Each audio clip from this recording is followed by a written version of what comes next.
तो बच्चों आपके सामने आ चुका है एसएससी जीडी 2021 का एक शानदार सा क्वेश्चन। नमस्कार बच्चों, मैं प्रभात कौशिक एक बार फिर से आप सभी का आपके अपने तक्षशिला परिवार में हार्दिक स्वागत करता हूं, अभिनंदन करता हूं।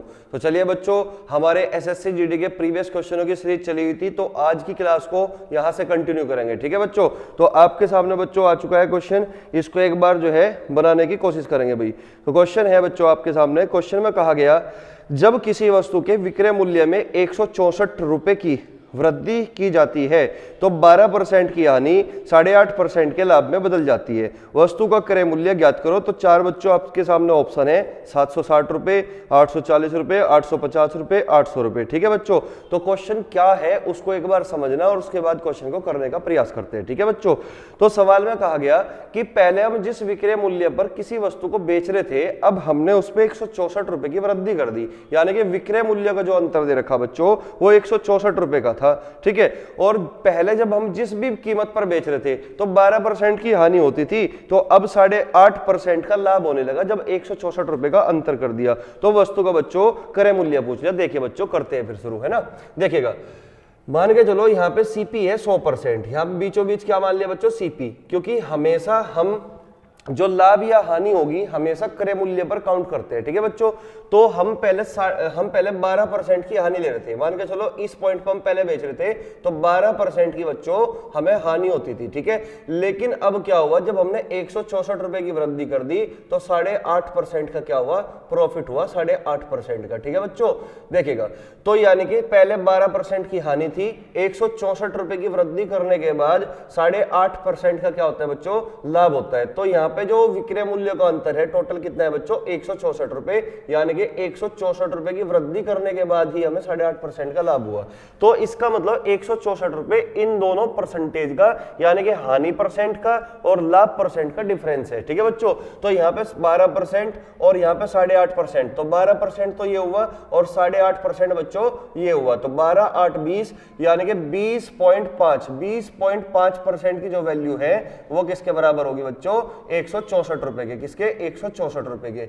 और आपसे पूछ रखा है कि भाई क्रय मूल्य क्या होगा, और किसी वस्तु का भी क्रय मूल्य अपने आप में 100% होता है, तो इसका मतलब हमें यहाँ पे 100% की वैल्यू निकालनी है। ठीक है, तो 1% की वैल्यू क्या होगी बच्चों, 1% की वैल्यू होगी 164/20.5, 164/20.5। ठीक है, लेकिन हमें चाहिए 100% की वैल्यू, क्योंकि क्रय मूल्य निकालना है तो 100% के लिए 100 की मल्टीप्लाई इधर भी कर दो, 100 की मल्टीप्लाई इधर भी कर दो, तो 100%, यानी कि इधर भी 100 की मल्टीप्लाई कर दोगे आप, तो एक पॉइंट हटाने से एक जीरो इधर बढ़ेगी, तो 5 से काट दो बच्चों, 5 चौक 20, 5 एकम 5, तो 5 दूनी 10, यानी कि 200, और 4 बार कटेगा बच्चों, 4 एकम 4, 4 चौक 16, तो 4 दूनी 8, यानी कि आपका जो क्रय मूल्य होगा वो कितना होगा बच्चों, 800 रुपए।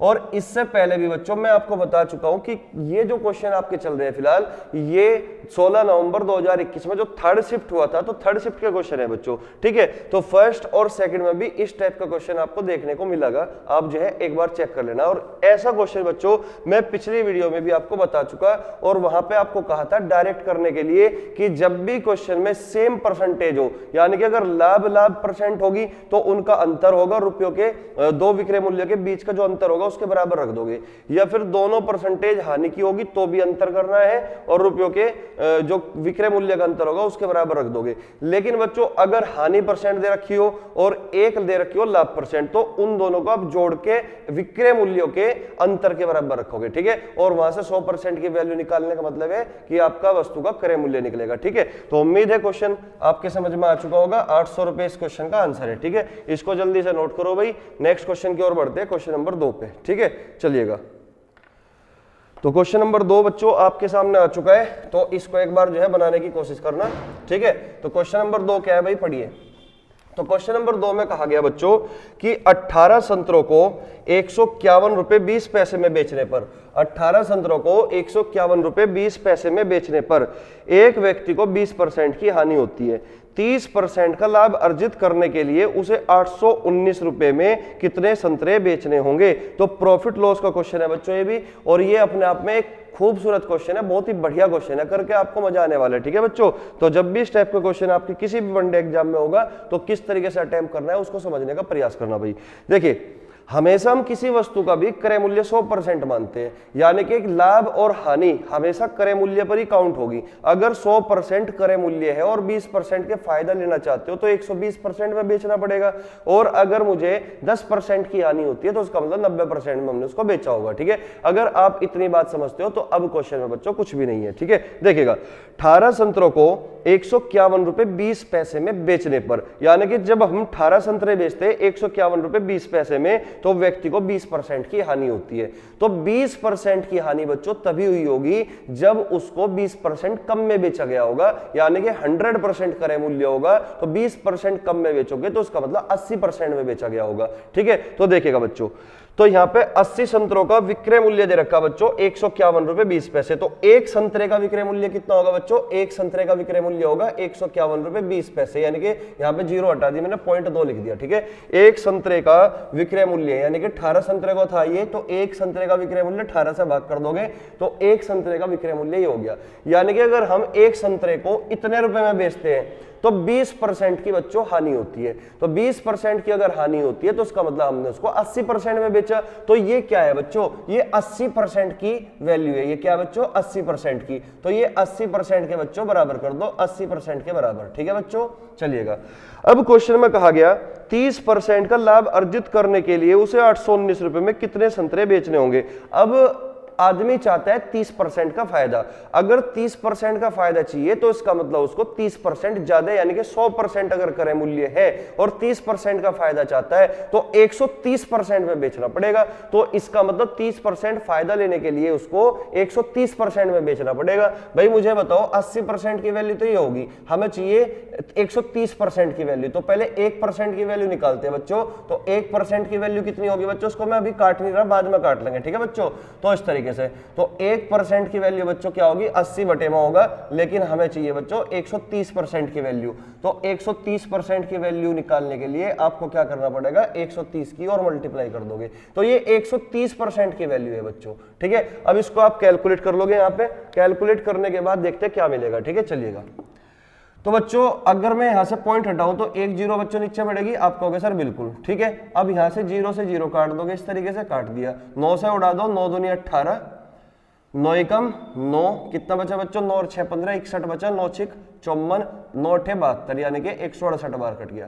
क्लियर हुई बात? अब यहां से बच्चों हम इसको काट सकते हैं फिर से। 2 8 16, 2 चौक 8 84। अब इसको काट दो 4 से, 4 दूनी 8 यानी कि 20 हो गए नीचे, और 4 दूनी 8 और 4 एकम 4 यानी कि 21 गुणा 13 बटा 20 होगा। ठीक है ना, 21 गुणा 13, 13 एकम 13 का 3 का हासिल 1, 21 दूनी 13 एकम 13 का 3 का हासिल 1, 13 दूनी 26 और 1 27, यानी कि ये हो गया आपका 273/20। इसका मतलब ये हुआ कि अगर 30% का अगर फायदा चाहिए तो 30% का फायदा लेने के लिए आपको करना क्या पड़ेगा? 273 रुपए में ना 20 संतरे बेचने पड़ेंगे। 273 रुपए में कितने संतरे बेचने पड़ेंगे भाई? 20 संतरे। लेकिन क्वेश्चन वाला आपसे कुछ और जानना चाहता है। क्वेश्चन वाला चाहता है आपसे 819 रुपए में कितने संतरे बेचने होंगे। तो भाई मुझे एक बात बताओ, अगर मैं 3 की मल्टीप्लाई अंश में कर दूं और 3 की ही मल्टीप्लाई में क्या कर दूं बच्चों? हर में कर दूं, तो ये क्या बनेगा? 3 3 9 और 3 7 21, 3 दूनी 4 2 8, 819 और 20 3 60, यानी कि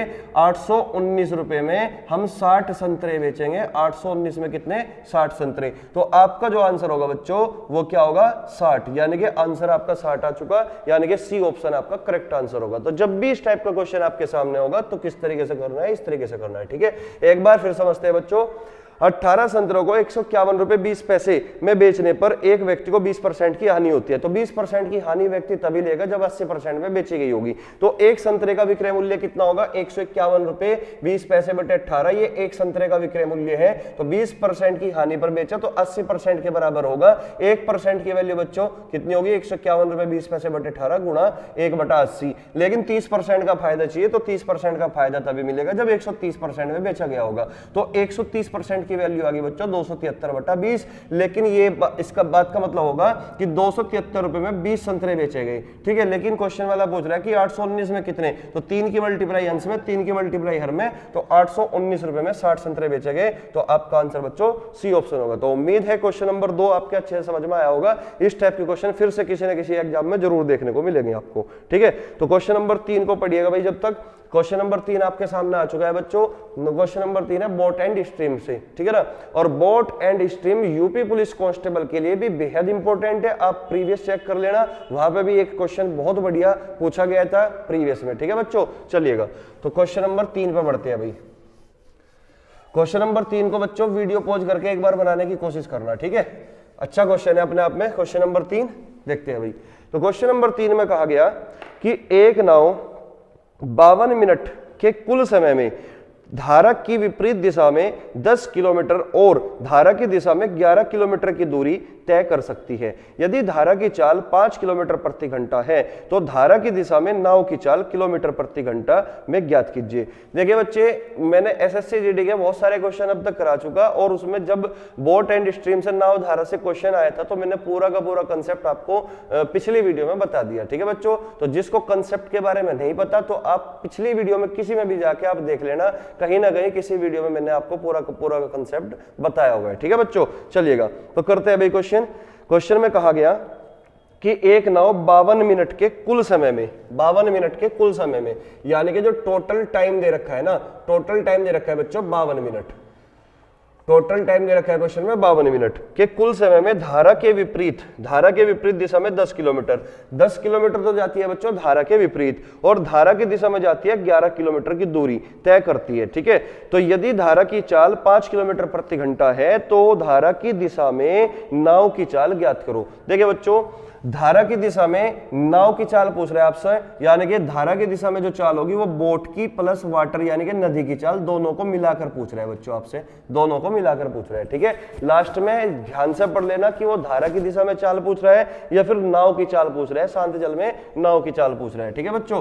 तो आपके सामने बच्चों ऑप्शन है 25, दूसरा ऑप्शन है बच्चों 35, तीसरा ऑप्शन है बच्चों 30 और चौथा ऑप्शन है बच्चों 20। तो इनमें से कोई एक आंसर होगा, ठीक है। चलिएगा तो धारा की विपरीत दिशा में 10 किलोमीटर। अब आप मुझे बताओ, आपको ये बात पता है कि समय बराबर होता है दूरी बटे चाल। समय बराबर क्या होगा बच्चों? दूरी बटे चाल। यानी कि अगर धारा के विपरीत चलती है 10 किलोमीटर, धारा के विपरीत अगर 10 किलोमीटर चलेगी तो धारा के विपरीत चाल क्या होगी बच्चों? b माइनस डब्ल्यू, और w की वैल्यू कितनी दे रखी है? 5 किलोमीटर प्रति घंटा। यानी कि धारा की चाल दे रखी है 5 किलोमीटर प्रति घंटा। लेकिन अगर धारा की दिशा में चलती है 11 किलोमीटर, तो 11 किलोमीटर चलती है बच्चों धारा की दिशा में, तो धारा की दिशा में चाल क्या होगी बच्चों? बोट की चाल और नदी की चाल दोनों जुड़ेगी, तो इसका मतलब b प्लस 5, ठीक है। ये दे रखी 5 नदी की चाल, ठीक है। और ये भी समय है बच्चों, ये धारा के विपरीत समय है और ये धारा की दिशा में समय है, तो कुल समय जो है बच्चों वो 52 मिनट के बराबर दिया हुआ है, और 52 मिनट को बच्चों घंटे में बदलना पड़ेगा 60 से डिवाइड करके। क्लियर हुई बात? तो ये टोटल समय किसके बराबर है भाई? 52/60 के बराबर है। क्लियर हो चुकी होगी, यहां तक कोई दिक्कत आपको नहीं हुई होगी, ठीक है बच्चों। अब देखिएगा, अगर बच्चों हम इस क्वेश्चन को अब इससे ज्यादा सॉल्व करें तो अब जो है इसको सॉल्व करने में क्वाड्रेटिक इक्वेशन बनेगी, द्विघात समीकरण बनेगी। और मैं यहां पे आपको ये कहना चाहूंगा कि जब भी इस टाइप का क्वेश्चन होगा, जब भी इस टाइप का क्वेश्चन किसी भी एग्जाम में पूछ ले, तो बच्चों हमेशा ही ऑप्शन से ही करना है सॉल्व। बिना ऑप्शन के करोगे बच्चों तो आप जो है क्वाड्रेटिक इक्वेशन में फंस जाओगे और जो है एक ही क्वेश्चन में बहुत टाइम लगा दोगे, ठीक है बच्चों। अब ध्यान दीजिएगा किस तरीके से करना होता है ऑप्शन से। अब यहां पे समझने का प्रयास करो भाई। ये जो सारे के सारे ऑप्शन है बच्चों, ये धारा की दिशा में चाल है, यानी कि बोट प्लस वाटर, यानी कि धारा की दिशा में चाल अगर 25 है तो इसमें से अगर मैं 5 घटा दूं तो नाव की चाल कितनी बचेगी बच्चों? 20 बचेगी। अगर 35 में से मैं 5 घटा दूं तो नाव की चाल कितनी बचेगी बच्चों? 30 बचेगी। अगर मैं 30 में से 5 घटा दूं तो नाव की चाल केवल कितनी बचेगी बच्चों? 25 बचेगी। अगर 20 में से 5 घटा दोगे तो 15 बचेगी, ये केवल नाव की चाल होगी, ठीक है। क्योंकि हमारे पास बच्चों नाव की चाल नहीं है, और नाव की चाल निकालने के बाद जब हम उसमें 5 जोड़ देंगे तब इन ऑप्शन में से आंसर लगेगा। बात समझ में आई? अब देखिएगा किस तरीके से हमें करना है। देखिए बच्चों, इसको सिंप्लीफाई मत करो, यहाँ बटे में 60 दिख रहा है तो इसका मतलब यहाँ पे ऐसी कोई वैल्यू रखनी पड़ेगी कि दोनों का एलसीएम बच्चों 60 बन जाए, ठीक है। अब देखिएगा, अगर मैं b की वैल्यू 20 मान लूं तो 20 में से 5 घटाओगे तो 15 बनेगा। 20 और 5 कितना बच्चों 25। आप मुझे बताओ 15 और 25 का एलसीएम बच्चों 75 बनेगा, 60 कभी नहीं बनेगा। तो इसका मतलब 20 नाव की चाल नहीं हो सकती, ना 25 फिर आंसर हो सकता है। ठीक है, एक ऑप्शन हमने एलिमिनेट कर दिया। ठीक इसी प्रकार बच्चों अगर मैं नाव की चाल 30 मानता हूं, नाव की चाल कितनी मानता हूं 30, तो 30 में से आप 5 घटाओ दो, कितना बचेगा बच्चों 25 बचेगा। आप यहाँ पे 30 में ना 5 जोड़ दोगे, कितना बनेगा बच्चों 35 बनेगा। आप खुद बताओ 25 और 35 का एलसीएम कभी 60 आ सकता है क्या? आप कहोगे सर नहीं, तो इसका मतलब बच्चों ये भी आंसर कभी नहीं हो सकता। ठीक है बच्चों, इसी तरीके से अगर बच्चों मैं यहाँ पे नाव की चाल कितनी मानता हूँ 25 मानता हूँ, तो 25 में से 5 घटाओगे तो बच्चों 20 बनेगा, और 25 और 5 बच्चों 30 बनेगा। आप मुझे बताओ 20 और 30 का एलसीएम 60 बन गया क्या? तो इसका मतलब बच्चों ये हमारा जो 25 वाला है कि सी ऑप्शन आंसर होने की संभावना है। ठीक है, एक बार डी ऑप्शन को भी इसी तरीके से बच्चों चेक कर लेते हैं। ठीक है, चलिएगा तो डी ऑप्शन को पकड़ो बच्चों, तो 15 में से 5 घटाओगे तो बच्चों 10 बनेगा, और यहाँ पे 15 और 5 कितना बच्चों 15 और 5 कितना होगा बच्चों 20। ठीक है ना, तो 10 और 20 का एलसीएम बच्चों 20 ही बन पाया, इसका मतलब 60 कभी नहीं बनेगा, तो आंसर बच्चों ये भी नहीं होगा। तो आंसर बच्चों इसका मतलब सी ऑप्शन है आपका। ठीक है, चलिए चेक कर लेते हैं बच्चों एक बार। अगर नाव की चाल शांत जल में नाव की चाल 25 है, तो 25 में से बच्चों 20 घटा, वो 25 में से 5 घटाओगे 20, तो 10/20, यहाँ क्या बनेगा 10/20। इसी प्रकार 25 और 5 कितना बच्चों 30, तो 11/30, तो एलसीएम बना 60, तो इसका मतलब 20 30 60, और 3 की मल्टीप्लाई 10 में करोगे तो 30 प्लस 30 दूनी 60, और 2 की मल्टीप्लाई बच्चों 11 में करोगे तो 22, तो 30 प्लस 22 बच्चों कितना हुआ 52/60, जो कि सेटिस्फाई करता है। तो इसका मतलब ये हुआ कि आपका जो आंसर है वो तीसरा है, सी ऑप्शन है, यानी कि धारा की दिशा में जो चाल है वो 30 किलोमीटर प्रति घंटा है। अगर बच्चों नाव की चाल भी पूछते ना, शांत जल में नाव की चाल क्या है, तो शांत जल में नाव की चाल बच्चों 25 किलोमीटर प्रति घंटा है। ठीक है बच्चों, तो मैं एक बार फिर से कहना चाहता हूं कि ऐसा क्वेश्चन जब भी होगा तो हमेशा बच्चों ऑप्शन से ही करना है, ऑप्शन से नहीं करोगे तो क्वाड्रेटिक इक्वेशन में फंस जाओगे। ठीक है, तो उम्मीद है आपने इस क्वेश्चन को करने का तरीका सीख लिया, किस तरीके से हम ऐसे क्वेश्चन को अंजाम देते हैं। ठीक है बच्चों, तो इस टाइप का क्वेश्चन बेहद इंपॉर्टेंट होता है, और ये आपको समझ लेना है कि हमेशा ऑप्शन से होगा इस क्वेश्चन को करने का जो तरीका होगा। ठीक है, तो चलिए बच्चों नेक्स्ट क्वेश्चन की ओर बढ़ते हैं, क्वेश्चन नंबर 4। ठीक है, जो कि आपके सामने बच्चों आ चुका है। एक बार इसको वीडियो पॉज करके करने की जरूर कोशिश करना। ठीक है भाई, चलिएगा एक बार मैं इसको रफ कर देता हूं। तो क्वेश्चन नंबर 4 देखते हैं भाई। क्वेश्चन नंबर 4 में क्या बोला गया, तो क्वेश्चन नंबर 4 में कहा गया बच्चों कि एक व्यापारी ने एक वस्तु का मूल्य इस प्रकार अंकित किया कि उसे उस वस्तु के क्रय मूल्य पर 28% का लाभ अर्जित हो।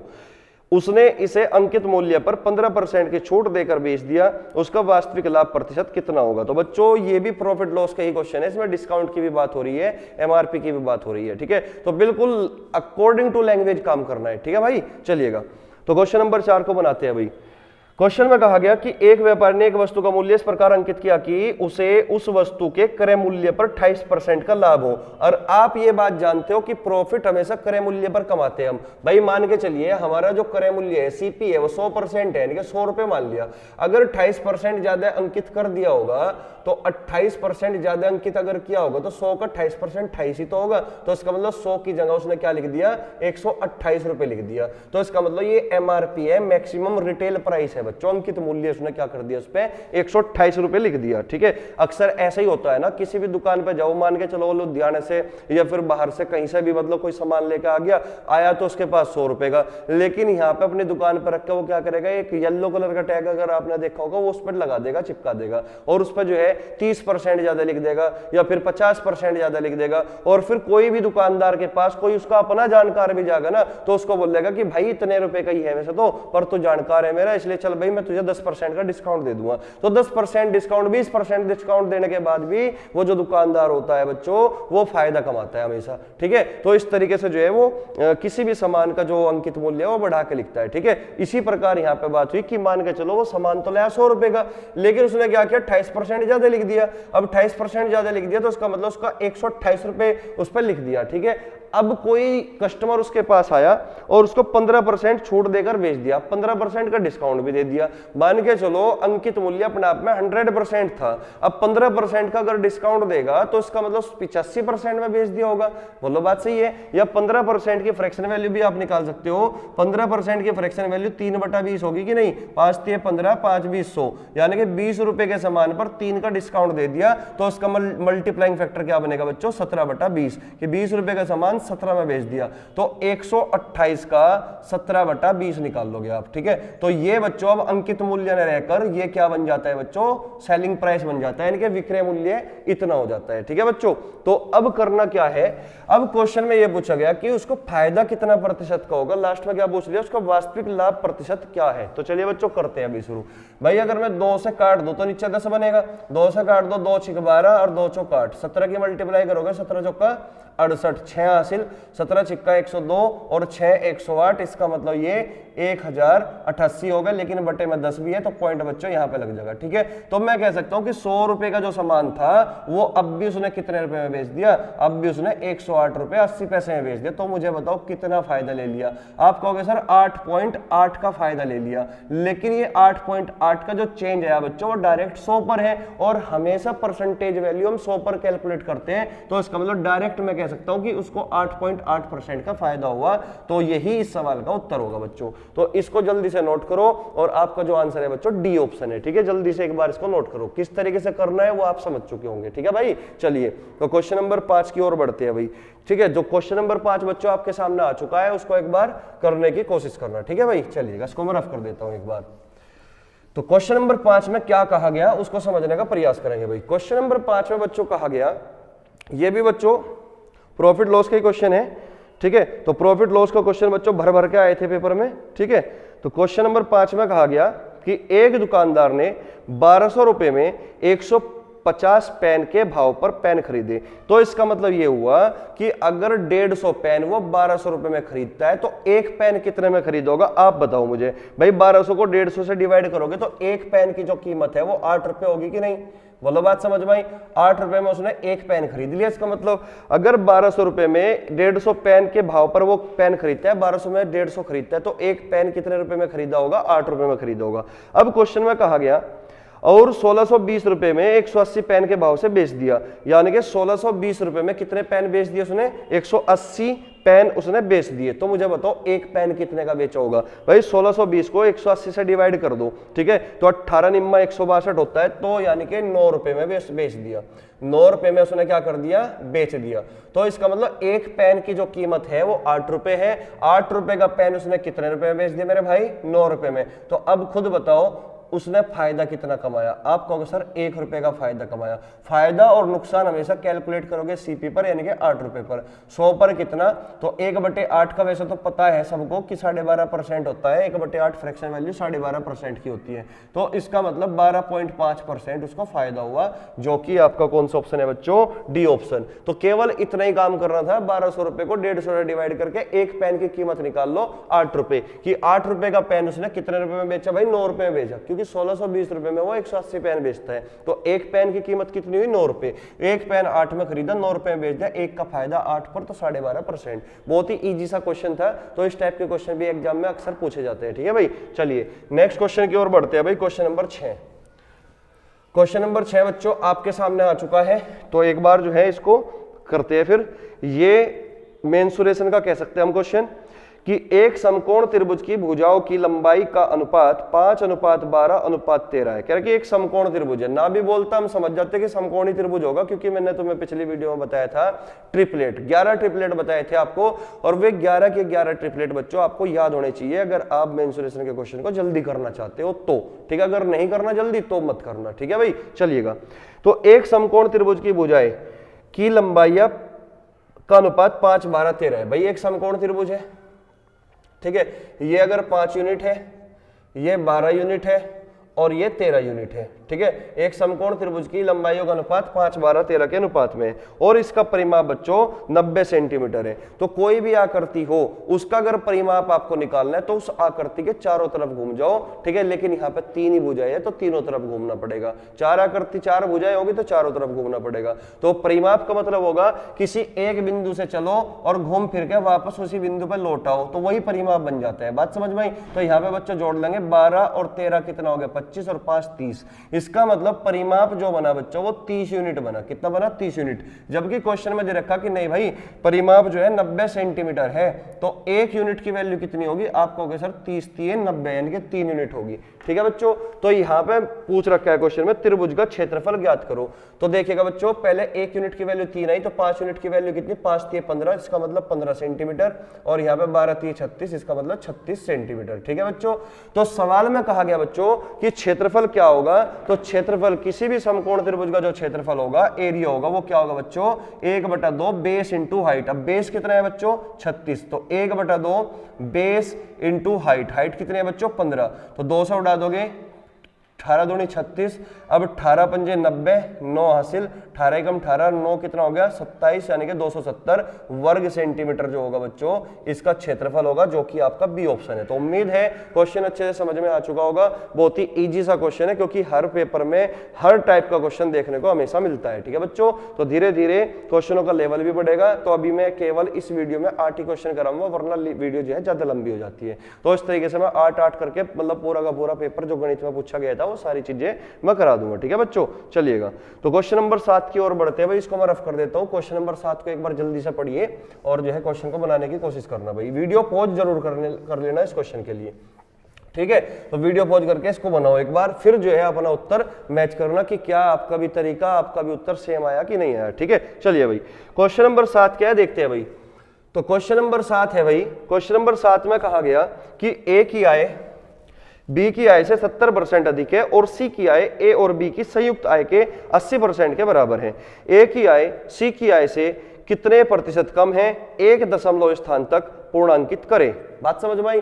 तो इसको एक बार बनाने की कोशिश करते हैं भाई। ऑप्शन भी मैं लिख देता हूं बच्चों। ऑप्शन है 27.1%, फिर है बच्चों 19.8%, आपके सामने तो है ही ऑप्शन 21.3% और 20.4%। ठीक है बच्चों। चलिएगा अब क्वेश्चन में ये कहा गया मेरे भाई कि ए की आय बी की आय से 70% अधिक है। अब यहां पे मैं रेशो बना लेता हूं। ए की आय बी की आय से 70% अधिक है। 70% की फ्रैक्शन वैल्यू 7/10, यानी कि अगर बी की आय 10 है तो इसका मतलब बी से 7 ज्यादा, इसका मतलब ए की आय कितनी होगी 17। तो ए और बी के बीच में जो रेशियो बना 17:10 बना भाई। 70% की जो फ्रैक्शन वैल्यू होती है वो कितनी होगी भाई? 70/100 यानी कि 7/10, यानी कि ए की आय ज्यादा थी बी की आय से, यानी कि बी की आय अगर 10 है तो 10 पे 7 ज्यादा है, तो इसका मतलब ए की आय 17 बनेगी। तो उम्मीद है इतनी बात तो आपके समझ में आई होगी। ठीक है। अब क्वेश्चन में क्या बोला गया कि सी की आय ए और बी की संयुक्त आय के 80% के बराबर है। अब सी की आय के बारे में अगर मैं बात करूं कि जो सी है ना उसकी जो आय है वो ए और बी के संयुक्त आय से कितना ज्यादा है? वो कितना है? 80% के बराबर है कि ए और बी की संयुक्त आय के 80% के बराबर है। अब मुझे बताओ ए और बी की संयुक्त आय कितनी होगी भाई? दोनों को जोड़ लोगे 10 + 17 कितना? 27, यानी कि 27 का 80% है। अब 80% की फ्रैक्शन वैल्यू 80/100 यानी कि 20 चौका 80, 20 पंजे 100, तो 4/5। तो 27 का 4/5 जो है सी की आय है। तो यहाँ पे बच्चों ए बी सी का हमने रेशो निकाल लिया। बात समझ में आई? अब क्वेश्चन में पूछा गया कि ए की आय सी की आय से कितने प्रतिशत कम है। तो केवल और केवल ए और सी के बीच में बात कर रहे हैं एग्जामिनर। तो बच्चों हम भी क्या करेंगे? ए और सी का रेशियो बना लेंगे, केवल ए और सी का। भाई 17 और 27 गुणा 4/5, अगर मैं 5 की मल्टीप्लाई की बच्चों 17 में करता हूं तो 85, 17 पंजे 85 बनेगा। तो ए की आय 85, 27 चौका कितना बच्चों? 108। यहाँ पे क्या बना? ए और सी का रेशियो आ चुका 85:108। क्लियर हुई बात? अब इसको मैं और ज्यादा सिंपलीफाई नहीं कर सकता मेरे भाई। ठीक है। तो अब क्वेश्चन में केवल ये बात पूछी गई कि ए की आय सी से कितना प्रतिशत कम है। तो पहले आप ये निकालिए कितना कम है। तो 8 में से 5 गए 3, 10 में से 8 गए 2, तो 23 कम है भाई। किससे कम है भाई? सी की आय से। तो सी की आय कितनी है? 108। तो जिसके रेस्पेक्ट में पूछा जाएगा हमेशा पूर्ण में वही होगा। तो 23/108 परसेंटेज में चाहिए तो गुणा 100 और कर दोगे तो परसेंटेज में बच्चों आंसर निकल जाएगा। क्लियर होगी बात? तो यहाँ पे थोड़ी सी कैलकुलेशन करेंगे, ऑप्शन जो है दूर दूर है तो ऑप्शन के हिसाब से हम काट लेंगे, ठीक है बच्चों, ऑप्शन का फायदा लेना चाहिए, ठीक है। तो उसको मैं 4 से काट देता हूँ, 4 दूनी 8, 2 4 7 28, 4 से काट दो भाई, 4 से काटोगे 25, अब 25 की मल्टीप्लाई कर दो, 25 3 75 का 5 का हासिल 7, 25 दूनी 50 और 7 57, तो 57 बटे 27, तो 27 की बाहर नहीं चला दोगे, 27 दूनी 54 यानी कि दो बार कटेगा, 27 दूनी 54 यानी कि 35 बचेगा, 27 एकम 27 तो यानी कि 21 पॉइंट समथिंग चलेगा आंसर। तो 27.1 नहीं हो सकता, 19.8 नहीं हो सकता, 20.4 नहीं हो सकता, तो आंसर बच्चों 20.3 है, दशमलव के एक स्थान तक। तो इसका मतलब इस तरीके से ऑप्शन से हम हेल्प ले लेंगे, ठीक है बच्चों। तो आपका जो आंसर आया वो सी ऑप्शन है। तो उम्मीद है क्वेश्चन बढ़िया तरीके से समझ में आया होगा कि किस तरीके से हमें ऑप्शन की भी मदद लेनी होती है और किस तरीके से हमें कैलकुलेशन से भी बचना होता है, ठीक है बच्चों। तो एक बार जल्दी से इस क्वेश्चन को नोट करो, उम्मीद है चीजें क्लियर हो चुकी होगी। अगर फिर भी कोई डाउट रह जाता है बच्चों तो एक बार वीडियो को रिवाइज जरूर कर लेना, तो चीजें क्लियर हो जाएगी, क्योंकि कोई भी पॉइंट में नहीं छोड़ता बताए बिना, ठीक है। तो चलिए बच्चों, आज की क्लास का लास्ट क्वेश्चन जो कि आपके सामने वही आ चुका है, तो एक बार जो है वीडियो पॉज करके इस क्वेश्चन को बनाना, आसान सा क्वेश्चन है भाई आपके सामने, ठीक है। इसको मैं कर देता हूं भाई रफ तब तक। तो क्वेश्चन नंबर 8 को करने की कोशिश करेंगे भाई। तो क्वेश्चन नंबर 8 में क्या कहा गया देखते हैं भाई।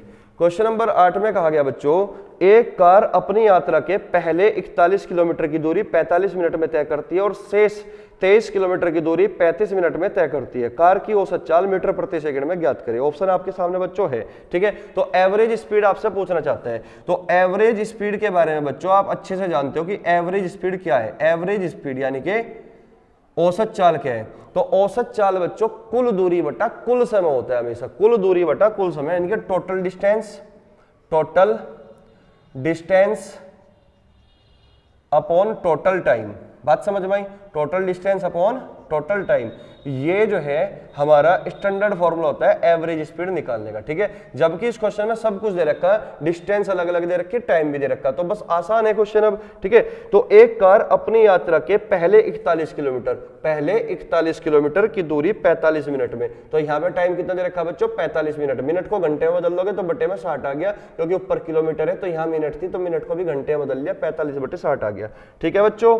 और शेष 23 किलोमीटर की दूरी, अब जो शेष बची बच्चों वो 23 किलोमीटर की दूरी बची, इसको 35 मिनट में, 35 को भी घंटे में बदल लोगे, 35 बटा 60 आ गया, ठीक है बच्चों। अब कह रहा कि मिनट में तय करती है और कार की औसत चाल क्या होगी। अब बात को समझो भाई, तो कुल दूरी एवरेज स्पीड पूछ रहा है, एवरेज स्पीड, तो एवरेज स्पीड क्या होगी बच्चों कुल दूरी बटा कुल समय। तो कुल दूरी कितनी होगी 41 प्लस 23 होगी, ठीक है बच्चों। कुल समय कितना हो गया 45 बटे 60 प्लस 35 बटे 60। अब इसको सिंप्लीफाई कर लो, उत्तर मिल जाएगा आपका, ठीक है बच्चों। तो इसको आप जोड़ दोगे तो 4 2 6 यानी कि यहाँ पे आ गया 64। अब यहाँ पे मुझे बताओ 60 एलसीएम आ जाएगा। अब 60 एलसीएम आ जाएगा तो 60 तो ऊपर पहुंच गया, आप कहोगे सर बिल्कुल, तो इनको जोड़ लो, 5 और 5 10 80 आ गया बच्चों यहाँ पे, तो बटे में आ गया 80। अब इसको सिंप्लीफाई करोगे 20 चौका 80 और 20 3 60, 4 से उड़ा दो, 16 चौका 64, 16 3 48, तो ये 48 किलोमीटर प्रति घंटा आया, 48 किलोमीटर प्रति घंटा आया, क्योंकि हमने जितने भी कैलकुलेशन की थी बच्चों वो किलोमीटर प्रति घंटा में की थी, लेकिन लास्ट में जो आंसर पूछ रखा है आपसे वो मीटर प्रति सेकंड में पूछ रखा है। और मैं आपको पहले ही बता चुका हूं कि अगर बड़े यूनिट से छोटे यूनिट में जाओगे तो छोटे को ऊपर रखना है, यानी कि बच्चा जो है अक्सर कंफ्यूज कहां पे होता है कि 5 बटे 18 से मल्टीप्लाई की जा या फिर 18 बटे 5 से मल्टीप्लाई की जा। तो बच्चों हमें छोटी यूनिट में जाना है तो छोटा ऊपर रखना है, यानी कि 5 बटे 18 से मल्टीप्लाई आप यहाँ पे कर दोगे, तो 5 बटे 18 से मल्टीप्लाई करोगे तो यहाँ से काट पीट दो, 36 18 आ गया, 6 48, तो 8 पंजे 40 बटा 3 आया बच्चों। तो 40 बटा 3 को आप लिख सकते हो बच्चों 13 सही 1 बटा 3 मीटर प्रति सेकंड, ठीक है बच्चों। तो एवरेज स्पीड कितनी आई 13 सही 1 बटा 3, यानी कि डी ऑप्शन इस क्वेश्चन का करेक्ट आंसर होगा, ठीक है। तो उम्मीद है क्वेश्चन नंबर 8 आपको अच्छे से समझ में आ चुका होगा, ठीक है बच्चों। तो चलिए आज की क्लास का जो है अंत हम यहीं पे करेंगे। 8 क्वेश्चन मैंने आपको समझा दिए, तो उसको एक बार ढंग से समझ लेना। इसी टाइप के क्वेश्चन फिर से आपको 2024 के एसएससी जीडी में पूछने को मतलब देखने को मिलेगा, ठीक है भाई। तो चलिए बच्चों मिलते हैं फिर, तब तक आप जो है पढ़ते रहिए, खुश रहिए। जय हिंद, जय भारत।